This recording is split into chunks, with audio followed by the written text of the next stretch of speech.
Hi, എല്ലാവർക്കും പുതിയൊരു വീഡിയോയിലേക്ക് സ്വാഗതം. നാട്ടുകാരെല്ലാം ചേർന്ന് അമ്പലത്തിനകത്തേക്ക് കയറി വരുന്നതിന് മുന്നേ തന്നെ കൃഷ് കൺമണിയുടെ കഴുത്തിൽ താലിയും ചാർത്തി സിന്ദൂരം തൊട്ട് കൊടുക്കുന്നുണ്ട്. രണ്ടുപേർക്കും പരസ്പരം പൂമാലയും ഇട്ട് കൊടുത്തിട്ട് നാട്ടുകാരെല്ലാം കൂടെ വരുമ്പോഴത്തേക്കും കൃഷ് പറയും, ഞങ്ങളുടെ വിവാഹത്തിന് സാക്ഷിയാകാൻ വന്ന എല്ലാവർക്കും നന്ദി. അവരൊക്കെ ഒന്നും മനസ്സിലാവാതെ പരസ്പരം നോക്കും. നിങ്ങൾ ആരാ, എവിടുന്നാന്ന് ഒരാൾ ചോദിക്കുമ്പോഴത്തേക്കും കൃഷി പറയും, വളരെ കാലങ്ങളായി സ്നേഹത്തിലായിരുന്നു ഞങ്ങൾ. കൺമണി പാവപ്പെട്ട വീട്ടിലൊരു കുട്ടിയായതുകൊണ്ട് എൻ്റെ വീട്ടിൽ സമ്മതിച്ചില്ല. ഞങ്ങൾ ആലോചിച്ചിട്ട് മറ്റൊരു മാർഗം കണ്ടില്ല. ഈശ്വരന്റെ മുന്നിൽ ഒന്നാവാൻ ഞങ്ങൾ തീരുമാനിച്ചു. എന്നിട്ട് കൺമണിയെ ചേർത്ത് പിടിച്ചിട്ട് പറയും, മരിക്കേണ്ടി വന്നാലും സ്നേഹിച്ച പെണ്ണിനെ കൈവിടില്ലെന്ന് ശബ്ദം ചെയ്തിട്ടാ ഞാൻ ഇവിടേക്ക് വന്നത്. ഇനി വീട്ടുകാർക്ക് ഞങ്ങളെ പിരിക്കാൻ പറ്റില്ല. ഇവിടെ ദൈവസന്നിധി വെച്ച് ഞങ്ങൾ ഒന്നായി കഴിഞ്ഞു. അന്നേരം അവിടെ നിൽക്കുന്ന ഒരാൾ പറയും, നിങ്ങൾ ചെയ്തത് നല്ല കാര്യമാണ്, ഞങ്ങൾ വെറുതെ നിങ്ങളെ തെറ്റിദ്ധരിച്ചു. പുറത്തുനിന്ന് ഇതെല്ലാം കണ്ട ഗുണ്ട പെട്ടെന്ന് ഓടും. അത് കാണുന്ന നിഷേ സംഗീതയും ദേഷ്യത്തോടെ അവിടുന്ന് പോകും. പുറത്തേക്ക് കുറച്ച് ദൂരം വന്നു കഴിയുമ്പോഴത്തേക്കും കൃഷ് അവൻ്റെ കഴുത്തിൽ കിടക്കുന്ന പൂമാലയെ എടുത്ത് കളയും. കൺമണിയുടെ കഴുത്തിൽ നിന്ന് പൂമാല എടുത്ത് കളയും. എന്നിട്ട് ആ താലി പൊട്ടിക്കാൻ നോക്കുമ്പോഴത്തേക്കും കൺമണി സാർ വേണ്ടാന്ന് പറഞ്ഞ് കൈ കയറി പിടിക്കും. കൃഷ് താലിന്ന് കൈ വിട്ടിട്ട് പറയും, ആ താലി അഴിച്ച് എവിടെയെങ്കിലും കളഞ്ഞേക്ക്. കൺമണി ആ താലി പിടിച്ച് എന്ത് വേണമെന്ന് അറിയാതെ നിൽക്കും. അതിനുശേഷം അവള് ഡ്രസ്സിനുള്ളിലേക്ക് അത് തിരികെ വെക്കും. തിരികെ കൃഷ്ണൻ കൺമണിയും കാറിൽ പോകുമ്പോഴത്തേക്കും അവൻ ടിഷ്യൂ പേപ്പർ കൊടുത്തിട്ട് സിന്ദൂരം കൂടെ തുടച്ച് കളയാൻ പറയും. കൺമണി വിഷമത്തോടെ തന്നെ ആ സിന്ദൂരം തുടച്ച് കളയും. കൃഷി പറയുന്നുണ്ട് ഈ കാര്യങ്ങളൊന്നും വേറെ ആരും അറിയേണ്ടെന്ന്. ആ സമയം വരുൺ കൺമണിയെ ഫോൺ ചെയ്യും. പക്ഷേ കൺമണിക്ക് ആ കോള് അറ്റൻഡ് ചെയ്യാനേ തോന്നത്തില്ല. അവളത് കട്ടാക്കി വിടും. ഈ സമയം മാനസ ആൻറ്റിയമ്മയെ വളരെ ടെൻഷനിലാണ്. കൺമണിയൊക്കെ പോയിട്ട് ഒരുപാട് നേരമായല്ലോ, ഇതുവരെ ഒരു വിവരം അറിയുന്നില്ലല്ലോ എന്നോർത്ത്. ആ സമയം കൺമണിയുടെ അപ്പച്ചിമാർ അവിടെ മാറി നിൽപ്പുണ്ട്. ഈ മാനസയും ആൻറ്റിയമ്മയും എന്തിനാ ഇങ്ങനെ ടെൻഷൻ അടിക്കുന്നത്, കൺമണിയും കൃഷ്ണനെയും കുറേ നേരമായിട്ട് കാണുന്നില്ലല്ലോ എന്നൊക്കെ അവരും ചിന്തിക്കുന്നുണ്ട്. ആ സമയം കൃഷ്ണൻ്റെ കാർ അങ്ങോട്ട് വരുമ്പോഴത്തേക്കും മാനസ ആൻറ്റിയമ്മയും വേഗം അവരുടെ അടുത്തേക്ക് ചെല്ലും. കൃഷ്ണനെ കൺമണിയെ ഒരുമിച്ച് കാണുന്ന അവളുടെ അമ്മായിമാരും ഞെട്ടുന്നുണ്ട്. ഇവർ ഈ സമയത്ത് ഒരുമിച്ച് എവിടെ പോയതായിരിക്കും? ഇനി ഗോകുൽ പറഞ്ഞതെല്ലാം സത്യമായിരിക്കുമോ? ഇവർ തമ്മിൽ ഇഷ്ടത്തിലായിരിക്കുമോ? കൺമണിയുടെ അടുത്തേക്ക് മാനസ പോകുന്ന കണ്ടിട്ട് അമ്മായിമാർ അവിടുന്ന് വേഗം സ്ഥലം വിടും. കൺമണി ആ സമയം താലി ഒന്നും കൂടെ ബ്ലൗസിനിടയിലേക്ക് മാനസ കാണാത്ത വിധത്തിൽ വെക്കും. മാനസ കൺമണിയുടെ അടുത്ത് വന്ന് എന്ത് പറ്റിയതാ കൺമണി എന്ന് ചോദിക്കുമ്പോഴത്തേക്കും ആൻറ്റിയമ്മയും വരും. ആൻറ്റിയമ്മ പറയുന്നുണ്ട്, നിങ്ങളെ കാണാതെ ഞങ്ങൾ പേടിച്ചിരിക്കുമായിരുന്നു. ശരിക്കും പൂജയ്ക്ക് വേണ്ടിയാണോ കൊണ്ടുപോയത്, അതോ നമ്മൾ പേടിച്ച പോലെ എന്തെങ്കിലും സംഭവിച്ചോ? കൺമണി സങ്കടത്തോടെ നിൽക്കുന്നുണ്ട്. മാനസ ചോദിക്കുന്നുണ്ട്, നീ എന്തിനാ കൺമണി ഇങ്ങനെ വിഷമിച്ച് നിൽക്കുന്നത്? അവിടെ എന്തൊക്കെയാ നടന്നത്, എല്ലാം വിശദമായിട്ട് പറ. കൃഷ് കൺമണിയെ താലി കെട്ടിയതൊഴികെ അവിടെ നടന്ന എല്ലാ കാര്യങ്ങളും കൺമണി മാനസയോട് പറയും. എല്ലാം കേട്ട് കഴിയുമ്പോഴത്തേക്കും ആൻറ്റിയമ്മയ്ക്കും മാനസയ്ക്കും അവരോട് നല്ല ദേഷ്യം തോന്നും. ആൻറ്റിയമ്മ പറയും, ദുഷ്ടകള്, ഞാൻ ഇപ്പം തന്നെ ഇത് എല്ലാവരെയും അറിയിക്കും. രണ്ടിനും ചവിട്ടി പുറത്താക്കണം. മാനസയും പറയും, അതെ, ഇതങ്ങനെ അവഗണിച്ച് കളയാൻ പറ്റില്ല. ഒരു സിനിമാ കഥ കേൾക്കുന്ന പോലെയാ കൺമണി ഈ പറഞ്ഞതല്ല ഞാൻ കേട്ടത്. ഭീഷണിപ്പെടുത്തിയിട്ടാണെങ്കിലും ആ പെണ്ണിനെ കൃഷി താലി കെട്ടിയിരുന്നെങ്കിൽ ഒക്കെ അവസാനിച്ചേനെ. കൃഷിന്റെ കുറ്റം കൊണ്ടല്ലെങ്കിലും മറ്റൊരു പെണ്ണിനെ താലി കെട്ടിയ ആളെ ഉൾക്കൊള്ളാൻ എനിക്ക് പറ്റുമോ? അത് കേട്ട് കൺമണി ആകെ സങ്കടപ്പെടുന്നുണ്ട്.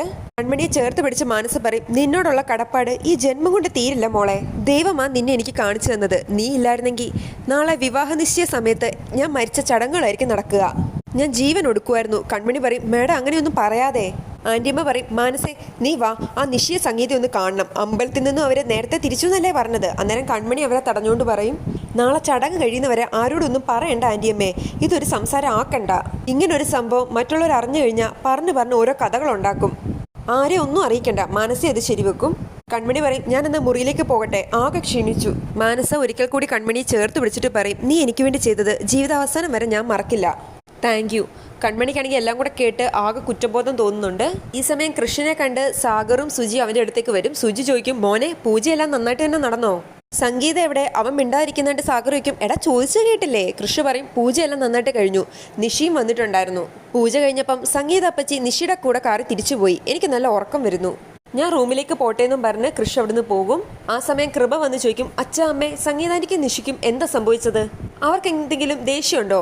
സുജി ചോദിക്കും, എന്ത് പറ്റി മോളെ? കൃപ പറയും, അവര് റൂമിൽ നിന്ന് ബാഗൊക്കെ എടുത്ത് റൂം വെക്കേറ്റ് ചെയ്ത് പോയി. അയ്യോ, അതെന്താ അവർ അങ്ങനെ ചെയ്തത്? കൃപ പറയും, ഞാൻ ചോദിച്ചതാ, എന്തോ അത്യാവശ്യമാണെന്നും പറഞ്ഞു പോയി. ഞാൻ പിന്നെ നിർബന്ധിക്കാനൊന്നും പോയില്ല. സുജി ചോദിക്കും, എന്താ സാഗർ, അവരെന്തിനാ പോയത്? സാഗർ പറയും, പോയത് എന്തിനാന്നൊക്കെ എനിക്കറിയാം. മാനസയും കൃഷുമായിട്ടുള്ള എൻഗേജ്മെന്റ് കാണാൻ സംഗീതയ്ക്ക് ശക്തിയില്ല. കൃഷിനെ കൊണ്ട് നിഷിയെ കല്യാണം കഴിപ്പിക്കാത്തതിൽ വിഷമമുണ്ടെന്നൊക്കെ സംഗീത എന്നോട് പറഞ്ഞിരുന്നു. ഒരു പൂജ ചെയ്ത് അവൾ അവളുടെ സ്നേഹം അറിയിച്ചു പോവുകയും ചെയ്തു. അങ്ങനെയാ എനിക്ക് തോന്നുന്നേ. എന്തായാലും ഒന്ന് വിളിച്ചു നോക്ക് സാഗർ, തിരിച്ചു വരാൻ പറ. സാഗർ ഫോൺ ചെയ്യുമ്പോൾ സ്വിച്ച് ഓഫ് എന്നാ കേൾക്കുന്നത്. ഈ ചടങ്ങുകളെല്ലാം കഴിഞ്ഞിട്ട് നമുക്കൊരു ദിവസം അവളുടെ വീട്ടിലേക്ക് പോകാം. സുജി പറയും, ഷോ എന്നാലും കഷ്ടമായി പോയി. കൃപ പറയും, എന്ത് കഷ്ടമേ, അവർ പോട്ടെ, അല്ലെങ്കിലും അവർക്ക് ഒടുക്കത്തെ നെഗറ്റീവ് എനർജിയാ. എന്നാൽ ശരി, ഗുഡ് നൈറ്റ് എന്ന് പറഞ്ഞ് അവളും അവിടുന്ന് പോകും. ഈ സമയം കൺമണി റൂമിൽ വന്ന് കഴിഞ്ഞതെല്ലാം ഓർക്കും. കൂടെ തന്നെ മാനസ പറഞ്ഞതും ഓർക്കുന്നുണ്ട്. കൺമണി താലി പുറത്തേക്ക് എടുക്കും. കൺമണി മനസ്സിൽ ചിന്തിക്കുന്നുണ്ട്, നടന്നതെല്ലാം സത്യമാണോ അതോ ഞാൻ സ്വപ്നം കണ്ടതാണോ? ആ താലിയെ തൊട്ടിട്ട് പറയും, അല്ല, ഒന്നും സ്വപ്നമല്ല, എല്ലാം നടന്നതാ. ഇത് വെറും ഒരു ചരടാ, അതിൽ സ്വർണത്തിൻ്റെ ഒരു കഷ്ണവും, അത്രേ ഉള്ളൂ. അതും ഒരു പ്രത്യേക സാഹചര്യത്തിൽ കഴുത്തി വീണത്. അതും പറഞ്ഞ് കൺമണി ആ താലി പൊട്ടിക്കാൻ ശ്രമിക്കും. പക്ഷെ അവൾക്ക് പറ്റത്തില്ല. അവൾക്കാകെ സങ്കടമാവും. ആ സമയം വരുൺ വീഡിയോ കോൾ ചെയ്യും. ആദ്യം കൺമണി അത് അറ്റൻഡ് ചെയ്യത്തില്ല. പിന്നെയും വിളിക്കുമ്പോഴത്തേക്കും അവളത് കട്ടാക്കി വിടും. കൺമണി എന്താ കോൾ എടുക്കാതെ? അത്രയ്ക്ക് തിരക്കിലാണോ എന്ന് വരുൺ ചിന്തിക്കുന്നുണ്ട്. കൃഷ് മഹിയോട് നടന്ന കാര്യമെല്ലാം പറയും. കൺമണിയെ താലി കെട്ടിയത് പറയത്തില്ല. മഹി പറയും, എന്തായാലും കൺമണി കാരണം ഒരു ഗുണം ഉണ്ടായല്ലോ. കൃഷ് പറയും, എന്ത് ഗുണം? വറുചട്ടിന്ന് എരുതിയിലേക്ക്, അത്രേ ഉള്ളൂ. മഹി അവനെ സമാധാനിപ്പിക്കും. നീ വിഷമിക്കേണ്ടടാ, എൻഗേജ്മെന്റ് എന്ന് പറയുന്നതൊക്കെ ഒരു ഷോയാ. എത്ര എൻഗേജ്മെന്റുകൾ നടന്നിട്ട് കല്യാണം ആവാതെ മാറിപ്പോകുന്നുണ്ട്. കല്യാണത്തിന്റെ തലേന്ന് തന്നെ വിവാഹം മുടങ്ങിപ്പോകുന്നവരും ഉണ്ട്. അതുകൊണ്ട് നിശ്ചയം കഴിഞ്ഞു എന്നും പറഞ്ഞ് എല്ലാം അവസാനിച്ചു എന്നും പറഞ്ഞ് കരഞ്ഞുകൊണ്ടിരിക്കാതെ കാര്യങ്ങൾ ആലോചിച്ച് വർക്കൗട്ട് ചെയ്യാൻ ഇനിയും സമയമുണ്ട്. എടാ, ഞാൻ സത്യം പറയുന്നത്. തൽക്കാലം നീ ധൈര്യമായിട്ട് മാനസിക അങ്ങ് മോതിരം അണിയിക്ക്. നിശ്ചയം നടക്കട്ടെ, കല്യാണത്തിന് ഇനിയും സമയമുണ്ടല്ലോ. അതിനിടയ്ക്ക് നമുക്കൊരു വഴി കണ്ടെത്താം. നമുക്ക് നിശ്ചയം കളറാക്കാം. പിന്നീട് കാണിക്കുന്നത് പിറ്റേന്നാണ്. എല്ലാവരും നിശ്ചയത്തിന്റെ തിരക്കിലാണ്. ഫ്രണ്ടിൽ തന്നെ കൺമണിയുടെ അമ്മായിമാരും പോയിരിപ്പുണ്ട്. മാനസയെ കൺമണിയും കൃപയും കൂടെ സ്റ്റേജിലേക്ക് കൊണ്ടുവരുന്ന കണ്ട് അമ്മായിമാർക്ക് അത്ര ഇഷ്ടമാവത്തില്ല. സ്റ്റേജിലേക്ക് കയറുന്നതിന് മുന്നേ മാനസ കാല് തട്ടി വീഴാൻ പോകും. അപശകുനാണല്ലോ എന്ന് അമ്മായിമാർ പറയുന്നുണ്ട്. കൺമണി പറയും, ചെരുപ്പുടക്കിയതാ മാഡം, ഞാൻ ശരിയാക്കി തരാമെന്നും പറഞ്ഞ് അവൾ കുനിയുമ്പോഴത്തേക്കും അവളുടെ കഴുത്തിൽ നിന്ന് താലി പുറത്തേക്ക് വരും. അവൾ ഞെട്ടലോടെ മാനസയെ നോക്കുന്ന കാണിച്ചുകൊണ്ടാണ് ഇന്നത്തെ എപ്പിസോഡ് അവസാനിക്കുന്നത്.